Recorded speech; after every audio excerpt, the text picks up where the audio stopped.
I did it. See?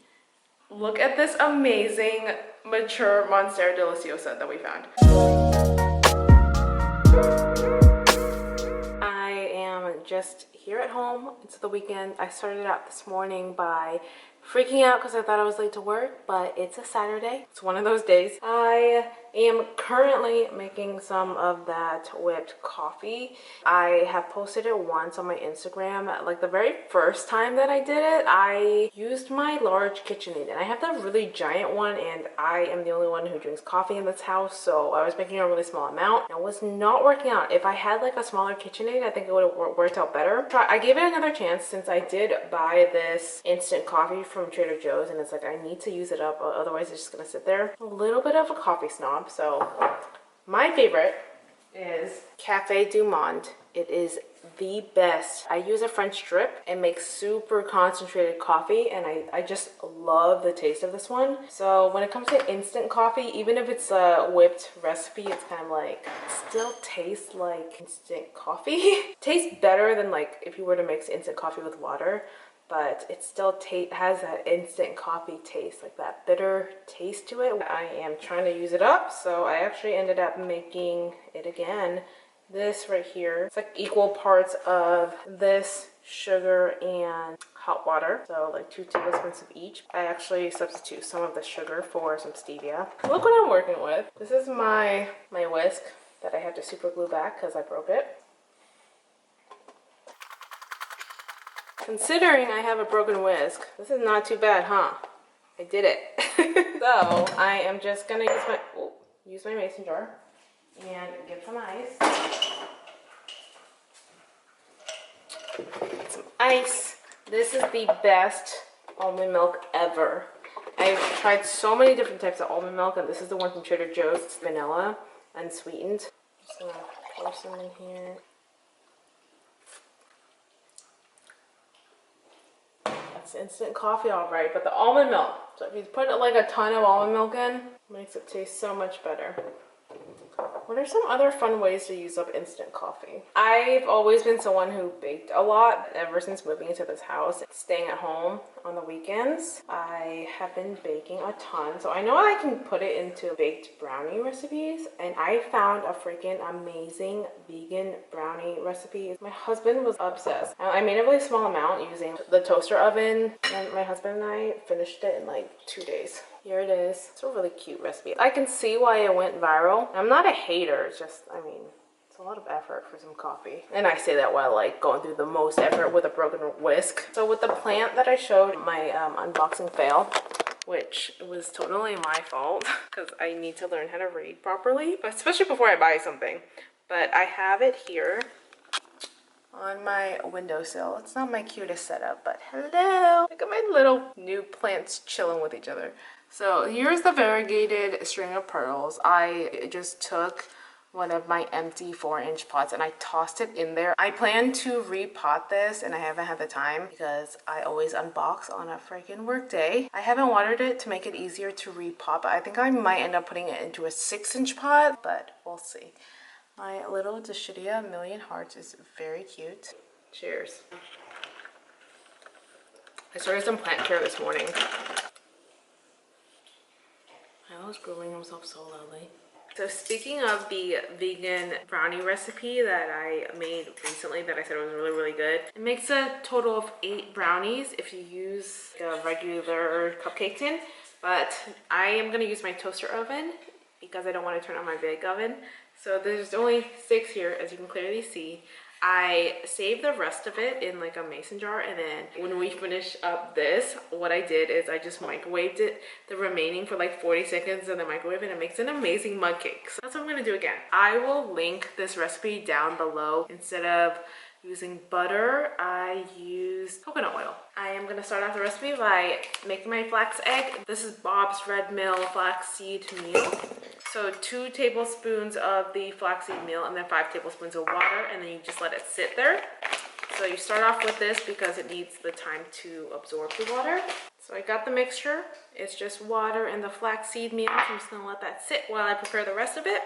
This is a really easy recipe, and I like Minimalist Baker. I've been using a lot of her recipes like over the years. Ever since I first discovered Pinterest, I think that's where I first found her. The recipes are seriously minimalist. Usually if you look up a vegan recipe, they have like the most random ingredients in there, but hers are pretty simple. So it's like usually stuff I have just laying around. Got my coconut oil here. Half a cup of this. I bought these a long time ago, and doesn't really go with my decor. So I'm not gonna get another one just to match my decor. Going in. And then 3/4 a cup of sugar. Sugar in my little sugar canister. I think they're so cute.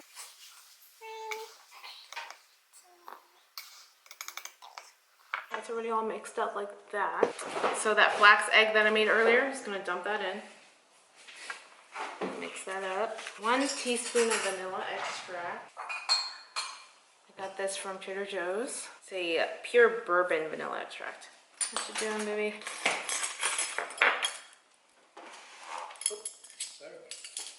What was that? What is that? Cereal. What kind of cereal is that? Fruity Pebbles with marshmallow? Got 1 teaspoon of vanilla extract. Remember when I first started baking in elementary school, I thought vanilla extract would taste really good. So like I got some on my finger and I tasted it. It tastes disgusting. Obviously it tastes like alcohol. 3/4 of a teaspoon of baking powder, which I have here. But you're like totally in the way. Me? Love you. No. Love you, honey. Honey bun. 3/4 of a teaspoon of this. Next, we got 1/4 of a teaspoon of sea salt.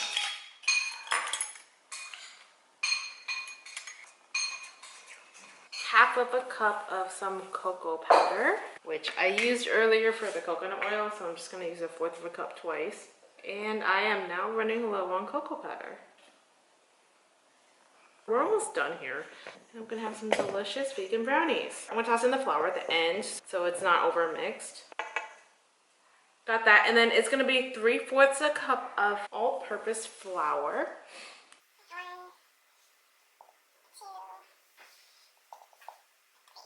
An example of how much I've been baking, I feel like I refilled this pretty recently.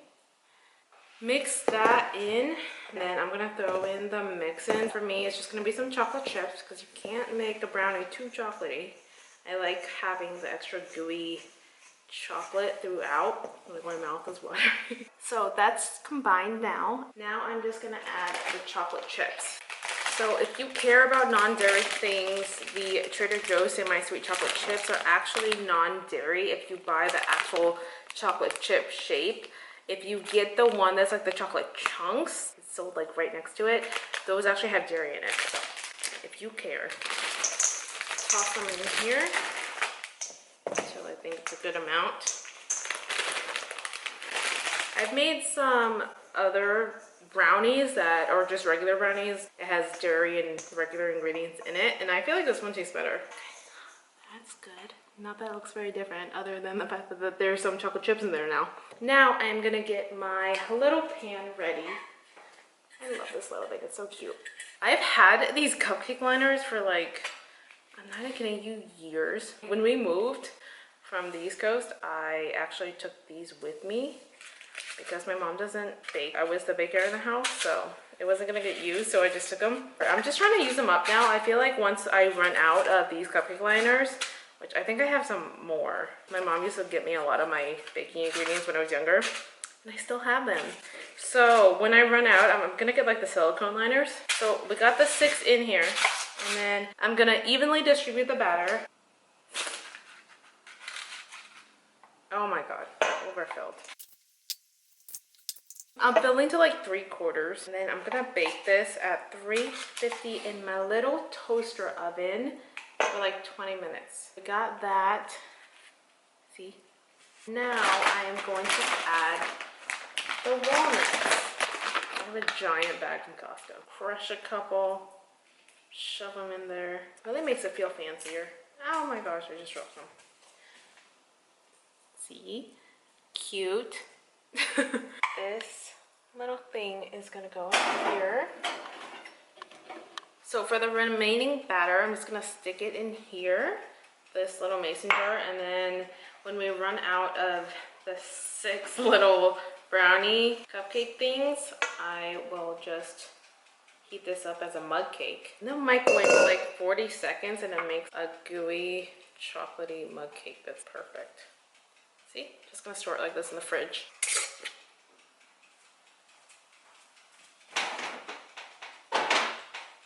The brownies are done.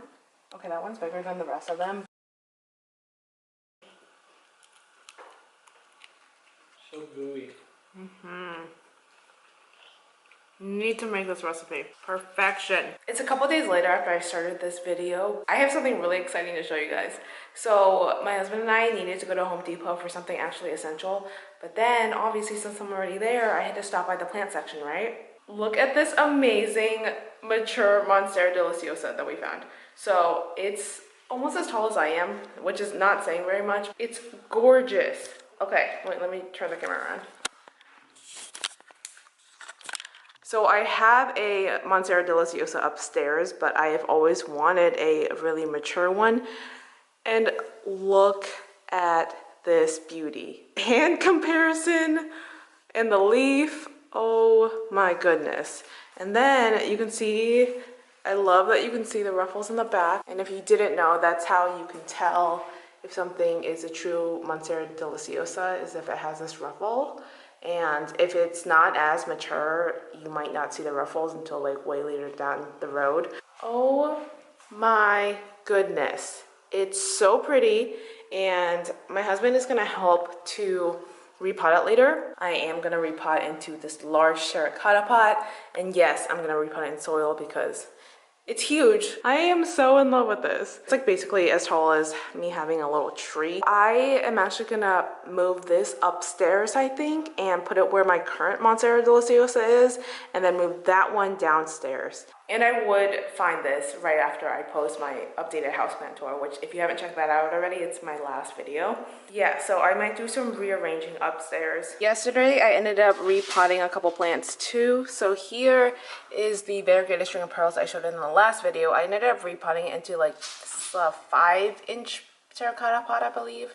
And it looks bigger because it's like spread out more. And then here is the variegated string of hearts that I have, and I just repotted it because it was still in the plastic nursery pot, so I figured it was just time to put it straight into a terracotta pot, because I also had it on a temporary setup. It was just on one of our kitchen plates, and I wanted to, you know, use it for the kitchen again. And over here, I also repotted the monstera adansonii, the regular form one, and it already looks so much better. If you saw my last video, it was growing like really weird, but it is in that terracotta pot, and I think it looks really cute on the shelf. And in this corner, I think this is where we are gonna put the brand new monstera deliciosa that I just showed you that we have downstairs, but my husband and I have to repot it first because I need help. It's a really big plant, and I think it's gonna look good because this needs the table to be kind of tall, but then the other plant is already gonna be